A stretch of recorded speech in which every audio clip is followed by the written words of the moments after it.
Jangan bantu suamimu urusan nafkah, sekalipun kamu punya banyak uang. Banyak wanita-wanita yang berpikir, aku bantu suamiku supaya dia ringan bebannya, supaya cepat selesai masalahnya. Itu aku melakukannya karena aku sayang dan peduli pada suamiku. Tapi sayangnya, apa yang kamu anggap kebaikan, lama-lama akan dianggap sebagai kewajiban. Lalu berubah jadi hak, dan akhirnya kamu justru kehilangan tempat dan harga dirimu di mata suamimu. Kenapa ya seperti itu? Yang pertama, nafkah itu adalah kewajiban mutlak seorang suami. Baik di dalam agama ataupun di dalam adat, mencari nafkah adalah tugas dan tanggung jawab seorang laki-laki. Ini bukan soal uang ya, tapi soal kewibawaan, kehormatan, dan jati dirinya. Kalau kamu seorang istri ikut menanggungnya, perlahan-lahan suamimu akan kehilangan rasa tanggung jawabnya. Dia berpikir, kalau aku tidak ada, istriku pasti bisa.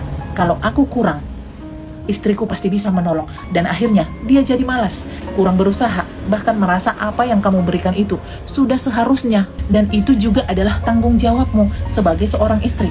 Terus yang kedua, kebaikanmu itu diubah jadi standar. Awalnya dia berterima kasih, lama-lama suamimu akan berharap, kemudian setelah itu dia akan menuntut. Dan kalau suatu hari kamu berhenti atau tidak bisa membantunya, kamu yang akan disalahkan.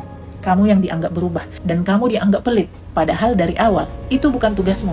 Banyak kasus yang terjadi, istri yang bekerja keras, menabung, bantu biaya rumah, tapi saat dia sakit atau berhenti bekerja, dia malah dianggap beban, bukan lagi istri yang membantu.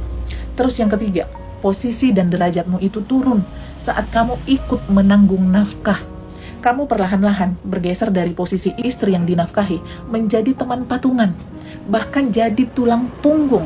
Akibatnya, suami lupa bahwa dia harus menjagamu, dia harus menghormatimu, dia harus memenuhi hak-hakmu, dia harus berpikir. Karena apa? Karena dia berpikir, kamu juga bisa mencari uang, kamu juga punya. Jadi kenapa aku harus repot-repot untuk menanggung dan mencukupi semua kebutuhan istriku?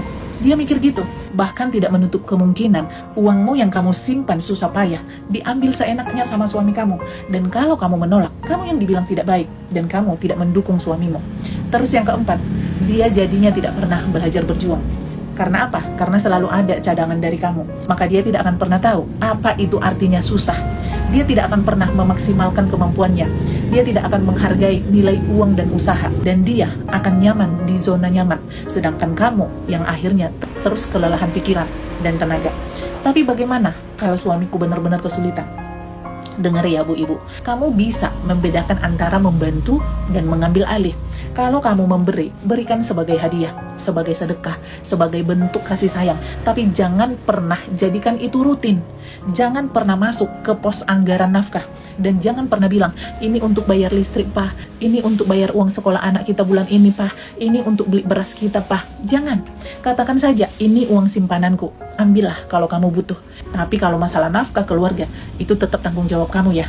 Aku cuma bisa bantu sesekali saja. Begitu. Jadi mulai sekarang, stop membantu menopang nafkah keluarga.